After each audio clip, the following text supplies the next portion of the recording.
বিশ্ববিদ্যালয়ে ওখানে কি ড্রেস পরবে একজন রিক্সা থামিয়ে জিজ্ঞেস করছে, এগুলো তো সবই উগ্রবাদিতার লক্ষণ। আমরা অত্যন্ত উদ্বেগের সঙ্গে লক্ষ্য করছি যে সাম্প্রতিক সময়ে দেশ জুড়ে নারীদের প্রতি সহিংসতা ও হেনস্থার ঘটনা আশঙ্কাজনকভাবে বেড়ে গিয়েছে।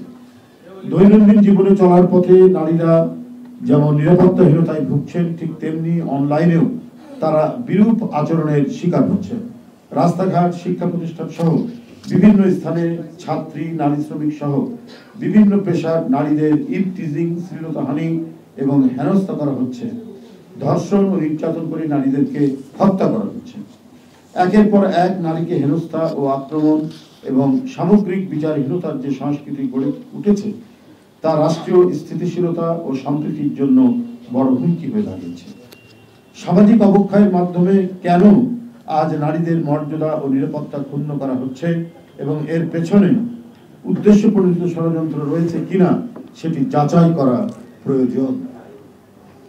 এই অসভ্যতা ও সহিংসতার পেছনে কোনো উগ্র গোষ্ঠীর উস্কানি বা মদত থাকতে পারে, যারা দেশকে অস্থিতিশীল করে ফায়দা লোটার অপচেষ্টা করছে এবং যাদের লক্ষ্য বাংলাদেশকে একটি অতি রক্ষণশীল রাষ্ট্রে বানানো, যেন নারীরা নিজ দেশে অধিকারহীন হয়ে পড়ে। বাংলাদেশে নারীদের ক্ষমতায়নের পথিকৃৎ রাজনৈতিক দল হিসাবে বাংলাদেশ জাতীয়তাবাদী দল বিএনপির পক্ষ থেকে আমরা ধারাবাহিকভাবে ঘটে চলা এই প্রতিটি ঘটনার তীব্র নিন্দা জানাই এবং দোষীদের যথাযথ শাস্তির দাবি করছি। নারীদের সম্মান ও স্বাধীনতা রক্ষা করা আমাদের নৈতিক দায়িত্ব, যা তাদের সংবিধান অনুযায়ী স্বীকৃত অধিকার।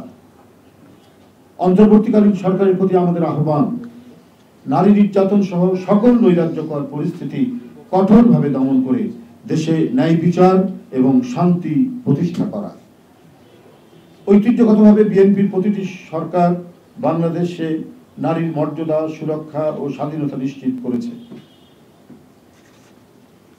আজকে বাংলাদেশেও আমরা নারীর ক্ষমতায়নের দায়বদ্ধতাকে ধারণ করে সমাজের সকল মা, স্ত্রী, বোন ও কন্যাদের উৎকর্ষ সাফল্য ও নিরাপত্তা পুনরুদ্ধার করতে বদ্ধপরিকর।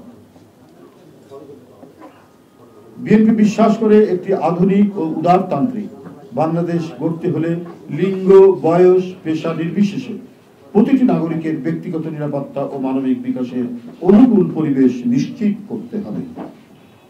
আন্তর্জাতিক নারী দিবসের এই গুরুত্বপূর্ণ দিনটিতে আমরা সরকারকে স্মরণ করিয়ে দিতে চাই যে নারীদের প্রতি সকল প্রকার বিদ্বেষ ও সহিংসতাকে রুখে দিতে এবং আইন শৃঙ্খলা ব্যবস্থাকে সুসংহত করতে দৃঢ় ও কার্যকর পদক্ষেপ গ্রহণ করা বর্তমান সময়ের দাবি। বিশ্ববিদ্যালয়ে ওখানে কি ড্রেস পরবে একজন রিক্সা থামিয়ে জিজ্ঞেস করছে, এগুলো তো সবই উগ্রবাদিতার লক্ষণ। এটা হতে পারে না এবং এই সমস্ত বিষয়গুলো আজকে সরকার এই বিষয়ে যথাযথ পদক্ষেপ গ্রহণ করবে। কোনোভাবেই যেন জঙ্গিবাদ মাথাচাড়া দিয়ে না উঠতে পারে আমাদের অগ্রগতির পথে, আমাদের আধুনিক অগ্রগতি এবং উন্নয়নের পথে।